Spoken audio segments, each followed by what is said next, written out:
Point ഉണ്ടാവും, അതിനൊരു issue solve ചെയ്യുന്ന, അതായത് ഒരു നായകനാണെങ്കിൽ നായികയാണെങ്കിൽ പ്രതിബന്ധങ്ങൾ ഉണ്ടാവും, പ്രതിബന്ധങ്ങളെ തരണം ചെയ്യും. അവസാനം ഒരു ക്ലൈമാക്സ് ഉണ്ടാവും, അതായത് നമ്മുടെ നായകനോ നായികയോ പ്രശ്നങ്ങളെ അതിജീവിക്കുകയും ജയിക്കുകയും ഒക്കെ ചെയ്യും. ഇത് തന്നെയാണ് നമ്മൾ കാണുന്ന മിക്കവാറും എല്ലാ സിനിമകളുടെയും കഥ, അല്ലെ? സാഹചര്യവും ഒക്കെ മാറുന്നു എന്നുള്ളതേ ഉള്ളൂ. അപ്പം നമുക്ക് ലോകത്തിൽ ഇന്ന് വരെ ഉണ്ടായിട്ടുള്ള സിനിമകളിൽ മികച്ച സിനിമകൾ അല്ലെങ്കിൽ മികച്ച തിരക്കഥകളൊക്കെ ഇടയ്ക്ക് ഒരു പൊതു സ്വഭാവം നമുക്ക് പഠിച്ച് വേണമെങ്കിൽ വെക്കാം.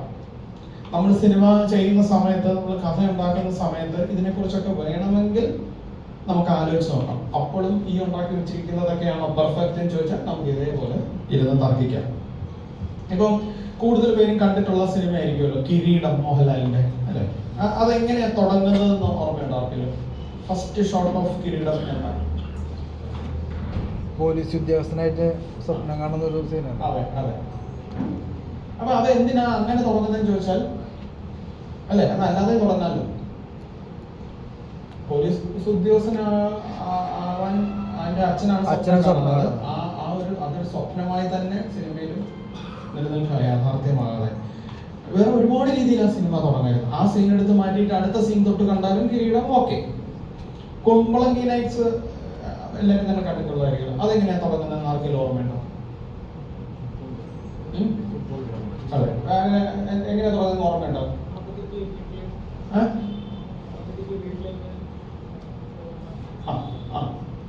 അവധിക്ക് വീട്ടിലേക്ക് പോകുന്നത്. എന്നാലും അതിന് വേണ്ടി ഒരു സീക്വൻസ് കൂടെ ഉണ്ട്. കടലല്ല,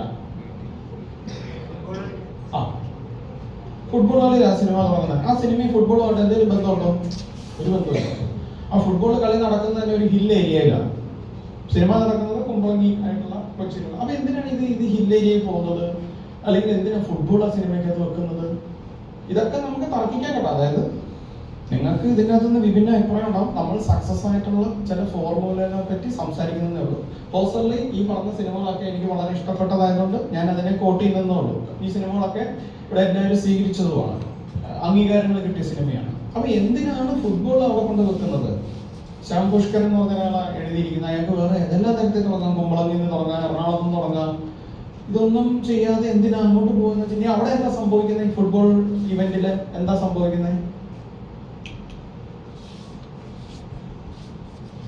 ഞാൻ ചുമ്മാ ആലോചിക്കുക, തെറ്റിപ്പോട്ടെ. അത് ഇതൊന്നും ഒരു ചോദ്യമോ ഉത്തരവോ മത്സരമോ ഒന്നും അല്ല. നമ്മൾ ഒരു സംസാരിക്കുന്നതിന്റെ ഭാഗമായിട്ട് എന്താ സീനി സംഭവിക്കുന്നത് ഓർമ്മയുണ്ടോ? ഓർത്ത് വെക്കണമെന്ന് യാതൊരു കാര്യമില്ല. ഇതൊന്നും ജീവിതത്തിൽ ഓർത്ത് വെക്കേണ്ട വലിയ കാര്യങ്ങളല്ല. ഇനി ഞാൻ പറയാം. അവിടെ സംഭവിക്കുന്നത് എന്താ വെച്ചാൽ, അവിടെ ഫുട്ബോൾ കളിക്കുന്നു. നമ്മുടെ ആ സിനിമയിലെ മാത്യുവിന്റെ ക്യാരക്ടർ എന്താ ചെയ്യുന്നത്? അതെ അല്ലെ, ആ ഫുട്ബോൾ ഇവന്റിൽ എന്താ സംഭവിക്കുന്നത്? വേറെ ആൾ പോയി ഗോൾ അടിക്കാൻ,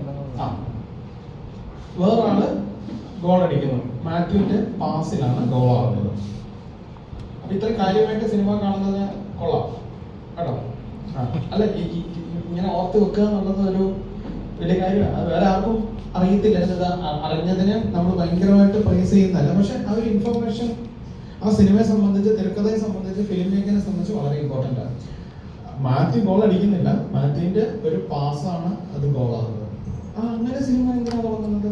ഫുട്ബോൾ മത്സരം ഇല്ലായിരുന്നെങ്കിലും ആ സിനിമയ്ക്ക് തുടങ്ങുന്നത് മാത്യു എവിടെയും പഠിച്ചോ പഠിക്കാത്തതോ ഒന്നും ആ സിനിമയുടെ പ്രധാനപ്പെട്ട വിഷയമാണോ? അല്ല. എന്തിനാണ് മാത്യുവിന്റെ ഒരു പാസിൽ ഒരു ഗോളാവുന്നതെന്ന് ചോദിച്ചാൽ, നമ്മൾ ആ സിനിമ മുഴുവൻ കണ്ടു കഴിയുമ്പോൾ മാത്യു ഇത് തന്നെയാണ് ആ സിനിമയിൽ ചെയ്തത്.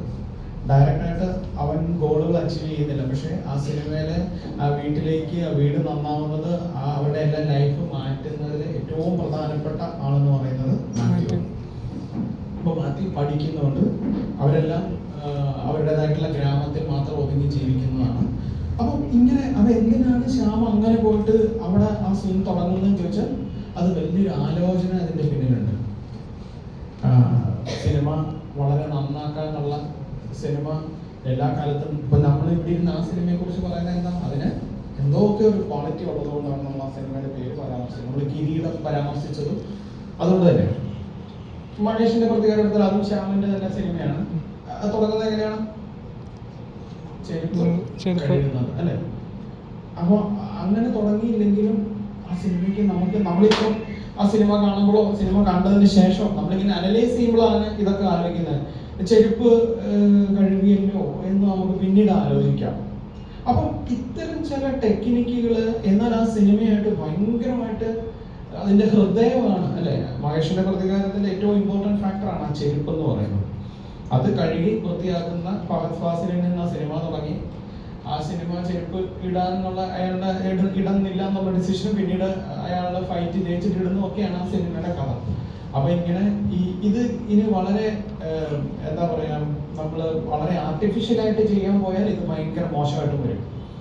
എന്റെ സിനിമയുടെ കഥ ഇതാ, അതുമായിട്ട് ബന്ധപ്പെട്ട് ഇങ്ങനെ തുടങ്ങാൻ പോവാന്ന് വിചാരിച്ചാൽ ചിലപ്പോൾ നമുക്കിത് ഭയങ്കര മോശമായിട്ട് വരും. അപ്പം ഇതിനൊരു ഓർഗാനിക് സ്വഭാവം ഉണ്ടാവണം. വളരെ കാണുന്ന പ്രേക്ഷകർക്ക് അവർ പോലും ഓർത്തിരിക്കരുത് ഈ സിനിമ ഇങ്ങനെയാണോ തുടങ്ങിയെന്ന്. നമ്മൾ വീണ്ടും എടുത്ത് അനലൈസ് ചെയ്യുമ്പോൾ ആ സിനിമയുടെ തിരക്കഥയെക്കുറിച്ചും മേക്കിങ്ങിനെ കുറിച്ച് സംസാരിക്കുമ്പോൾ മാത്രം ഇത് ഇങ്ങനെയാണല്ലോ എന്ന് തോന്നുന്നിടത്താണ് ഒരു റൈറ്ററുടെ, ഒരു ഫിലിം മേക്കറുടെ ഒരു സക്സസ് എന്ന് പറയുന്നത്.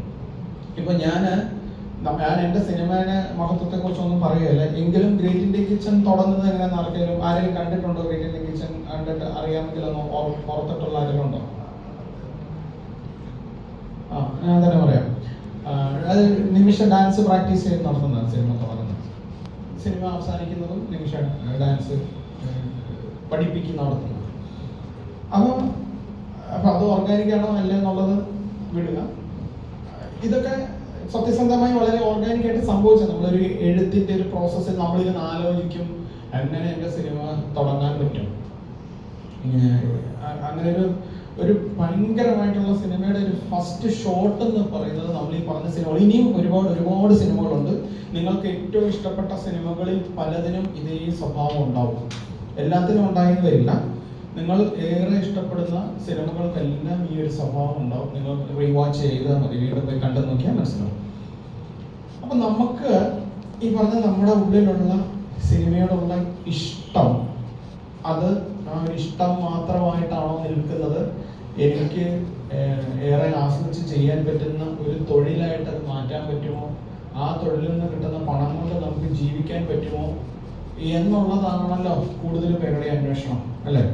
ഇനി അതല്ലെങ്കിൽ എനിക്ക് ഏറ്റവും ഇഷ്ടപ്പെട്ടുള്ള ഒരു ജോലി ചെയ്താൽ മതിയെങ്കിൽ അങ്ങനെ അത്തരം സാഹചര്യത്തിലുള്ള മനുഷ്യരൊക്കെ ഉണ്ട്. കാരണം അവർക്ക് വേറെ എന്തെങ്കിലും വരുമാനങ്ങളൊക്കെ ഉണ്ടാവും.